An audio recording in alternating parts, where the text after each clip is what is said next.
Gareth, 4-1 against a very, very strong Chesterfield side. What is your main emotion following that performance? Total pride, and a real enjoyment of what I'm seeing, how I'm seeing this team develop, and not this team, this squad. How I'm seeing the squad develop is fabulous. You know, showing me things that I didn't question. But I thought, have they got this? And they're showing me they have. You know, the depths that some of those boys went to today to get that result is phenomenal, honestly. And there's some unsung heroes. There's some sung heroes.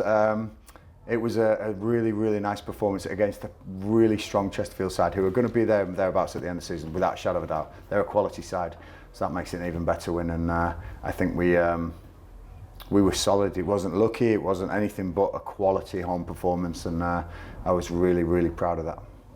At 2-1, you would have been forgiven for thinking of being on the back foot and Chesterfield doing the ascendancy, but actually you turned it the other way around. How pleased were you with that response? You've nailed it, Phil. Obviously, you know your football, because at 2-1, teams capitulate. You know, teams think, oh wow, this is Chesterfield, the top of the league, and they've scored one.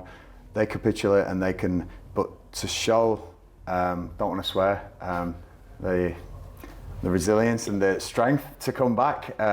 There's other words you can use there. They showed those properly, and they really went, you know what? We're not accepting this. We're not accepting you're going to take control of the game. We're going to come back and we're going to take control of the game. And some magic moments tonight, which is really nice. Some magical moments.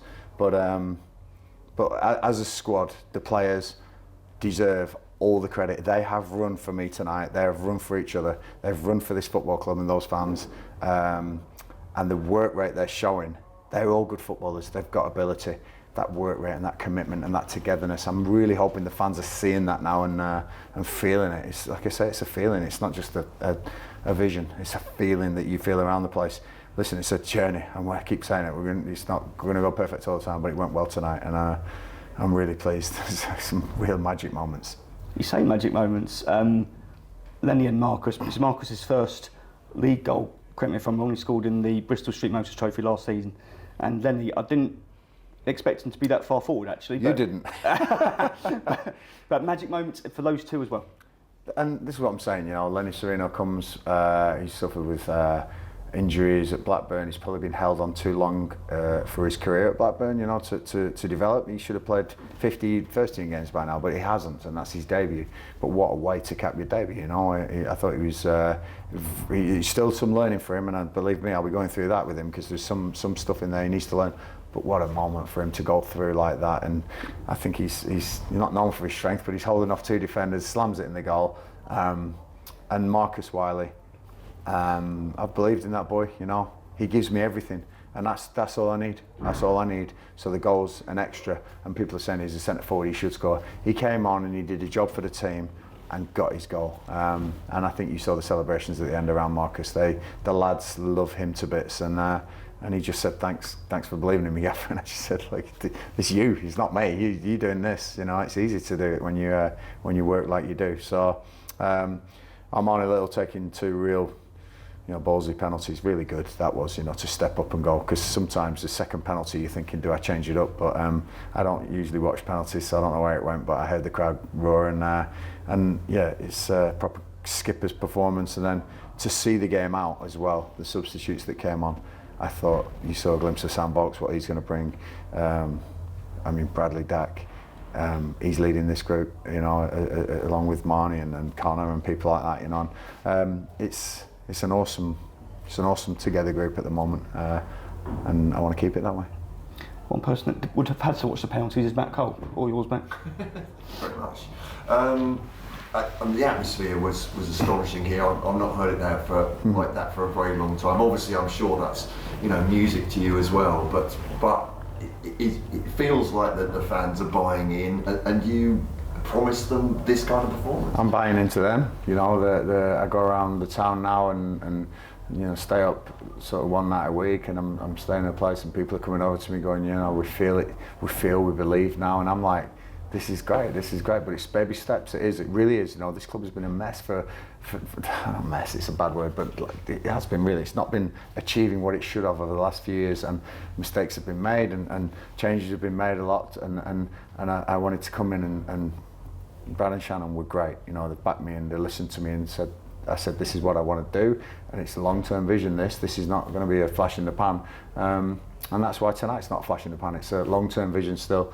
4-1's great. Chesterfield, great.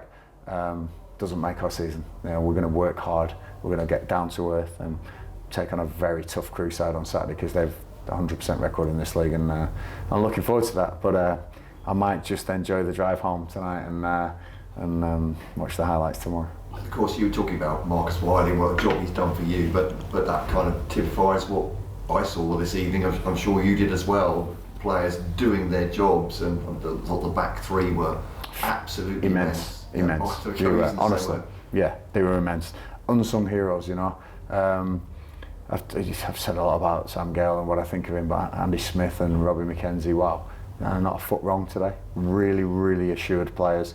Got Shadrach Orgie, Conor Masterson still in the wings. You know, Max Clark didn't play today, so we got some real good decisions to make now. You know, and I'm really, really happy where we are.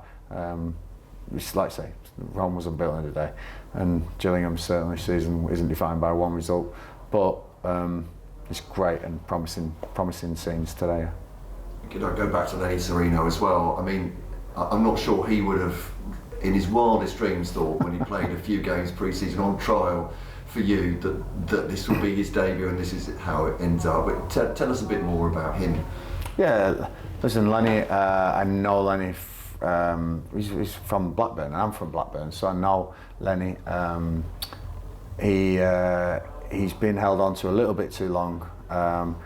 There's an electric pace in him at times. There's a lot of work to go. He needs to understand the game and the first team games and men's football, which is it's going to be a learning process from this season. But to end up in that position, running towards the Rainham end on your league debut, with the keeper to beat and slamming it in the goal like he did, it's the stuff of dreams, isn't it? You know, he's not going to forget that, and I'm just hoping the photographers maybe got hold of some shots, because that was a special moment for Lenny, and you saw how much it meant to him. I think probably the adrenaline just burst his legs, and his energy had to come off not far after that. But again, you know, Aaron Rowe, Nelson, Bradley, you know, going on, Sam Vokes and Marcus Wiley. I thought the subs came on, and sometimes you go on and you're worried about a drop in level. The level actually went up, you know, and that's what I want from the subs. I think we've been good this season with that. Joe and Jake Turner, you know, didn't get on, but still a part of it, and you know, I want to make sure that everyone feels like they're near this. But no, I'm really proud of the boys today, and they deserve that result, and all the plaudits should go to the boys, because they've emptied not just the tank, 10 tanks tonight, and that's what you get. That's another question I wanted to ask you, because looking at that first 45 minutes and the way that your players pressed and the sheer energy, you know, the question obviously you're thinking at half time, from our point of view, can they keep it up? And then you see Sam Gale making those long bursting runs, all of them doing it for 90 minutes. Yeah. I mean, is that just sheer brute training at that point? That is credit to my staff, you know, it's credit to the sports scientists and the medical team, Paul and James, you know, and all the support staff around them. You know, we train them hard, we have an intensity when we train which gets them fit, but you know, I'm constantly in contact with them and saying, like, you know, who's loading, who doesn't need loading. I think in the modern game you've got to listen to those. We've got all the technology and all the numbers now, so but to see it in action is brilliant. And listen, the season it goes through stages. I think there's 3 periods. There's this nice pitches and everyone's up for it, and then there's the winter, which is can really drain you in night games and weather, and then there's the end of the season, which is the push, you know, and after Easter, and it's you've got to be able to you've got to be good in all 3 stages, you know, and that's how important my support staff are, you know. And we've asked Brad and Shannon for this extra little bits, and rather than getting a player, can I have that extra member of staff here? Can I get the dressing room done? Can I get and they've gone, yeah, if that's your vision, that's what you want. And I've got a little bit of experience in this, so I'm saying that's what I want. we're not done yet. I think we're trying to get one more player in to add to the squad. I don't want injuries to kill us, but no, I want to thank all my support staff, all the fans, and especially all the players for digging so deep for me. They've really helped today. Just a couple more from me. We mentioned Marcus Wiley already, but he's had a difficult start to the season, it looks to me. Obviously confidence is an issue for any strikers, and he would have loved to have scored a league goal before now, but did you still see that belief within him that he could do it? Was there any did you had to sort of lift him at times this season already? He's been in positions to score.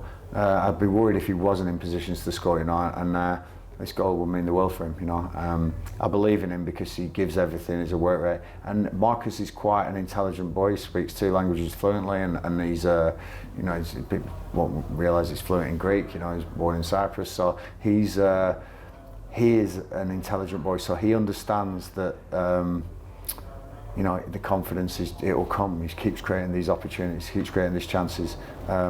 He went on and did a fantastic job, and people often criticise or don't, but they don't see the full picture. They don't see he went on today to almost score a 4-5-1 to show the game up, as that right winger. Elliot never played up front, but we slightly changed system towards the end there just to show him up. But everything seemed to come together really well today. And Sam Gale playing on the left, I thought he'd be a good match for Mark Handy, who's one of their better players. All those little bits that we put in place. But then the boys execute it. They are the ones who are out there. They were sensational. They really were, and they get a day off tomorrow, but they're in Thursday. They might get something next week.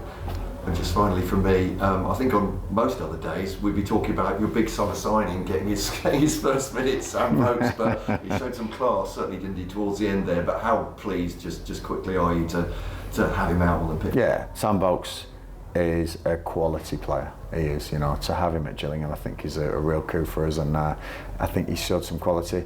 Again, what the fans don't see is Sam sitting down at half-time talking to my right back about a position that he may be able to be better, or spoken to Josh Andrews after the game and going through his clips and saying, "This, I would have done this here and this." I think Josh Andrews will become, an enormous player for this football club and have a great career.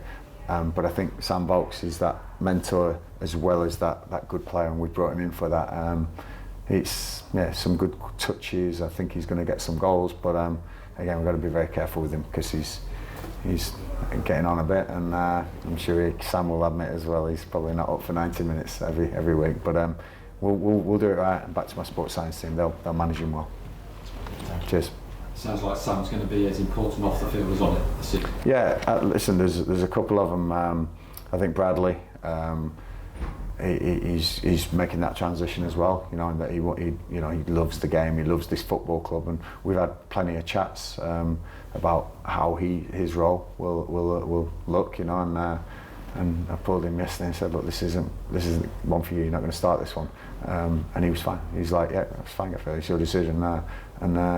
But to at the end to be part of it was fantastic, and he's him, Sam Vokes, probably the 2 older heads in the group there, and then obviously Glenn Morris just casually gets on with his job all the time. But we're trying to develop this leadership group, this team that will drag the rest of the dressing room with them, and that's how I work. That's how I want to do it, and I've always done it like that. So to have those 2, especially at the sort of pinnacle of that, is really great. You've been asked about Lenny before, but how does it feel for you? You give these people a chance and they take it. That must be a good feeling for you as well. Really nice, and it doesn't always work, but like I say, we've talked about your Alfie Mawsons, your Eberici Easy's, your Aaron Pierre's, and people like that over the years we've given debuts to, and people have said, "Oh, I'm not sure," and it works, and they have to prove it in training, and there's still plenty of work to go with Lenny, definitely, but that's a fantastic debut for him, and he's bought into the place, coming down from Blackburn.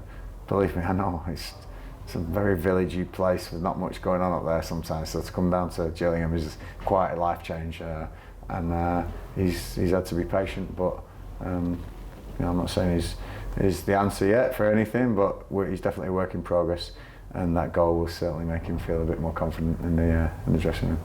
And a word on Ethan Coleman as well. He looked the part with his bandage. I mean, a few people might have been surprised to see it. And with a bandage, he won so much in the end. I think everyone, the first cheer when he headed the ball by the fans was brilliant. But just absolute warrior, you know. Had a hell of a tough season last year, and brilliant to involve him at the end when I came in. I didn't know too much about Ethan, you know, but I've learnt plenty, and even more tonight. He's played a fantastic performance tonight, and I think he's learning the way I do things, and I'm a change to a lot of managers. You know, me and Paul Cook are totally different, but me and sort of you know, Mark Bonner or the previous manager were totally different. But so players, you have to give them credit. They have to adapt and become. You know, they have to change, and Ethan's definitely done that. He was superb tonight. I know you're not thinking about Crewe too much at the minute, but they had a 4-1 win as well today. It's a great tie Saturday. Yeah, they're a good side. They look like they've signed some quality players. Little Tommy O'Reilly from Aston Villa, you know, he's a hell of a player. I had him at Shrewsbury. Didn't quite work in that team for him because we weren't possession based, but I think Crewe are quite possession based, and they seem to be on the form. So I'm sure they'll be looking at my result as well, thinking exactly the same. But no, we'd love to carry on this little run, this little chunk of games here with really good. But listen, this makes the Tranmere and the Accrington performance so much better, you know. Really does, you know. And I have to say, I thought that penalty, the first penalty, probably wasn't a penalty. I think it's harsh on Chesterfield, but it was harsh on us on Saturday when that goal went in at Tranmere. So you sort of even yourself out. The other 3 goals were definitely legit and well taken. But you know, it's going to be a long season. It's like 4 games, not even 10% through yet. But it's a good start. It's a good solid start, and hopefully we can continue. I think you're 16 unbeaten in the league as a club, which I don't think anyone else was able to match, unless Birmingham City. Not bad. Yeah, it's great. It's brilliant. But as I keep saying, I don't rest on laurels. I look forward to Crewe now and go, right, what can we do next to keep? I'm very much in the now, and I love being in the now. Getting all the supporters right behind us. I think they were fantastic tonight as well. So thank you, fans. Felt like 10,000, not just under 6. It was a really, really good turnout for a Tuesday night when there's Champions League on telly and people are away from home on holidays and schools are out. Great. Thank you for turning up and getting behind the boys, and hope you enjoyed it. We've not seen many standing ovations here recently. We're about 3 or 4 today. Again, yeah, it's brilliant to see, and hopefully everyone's buying into what we're trying to do here. Cheers. Thanks, guys. Thank you.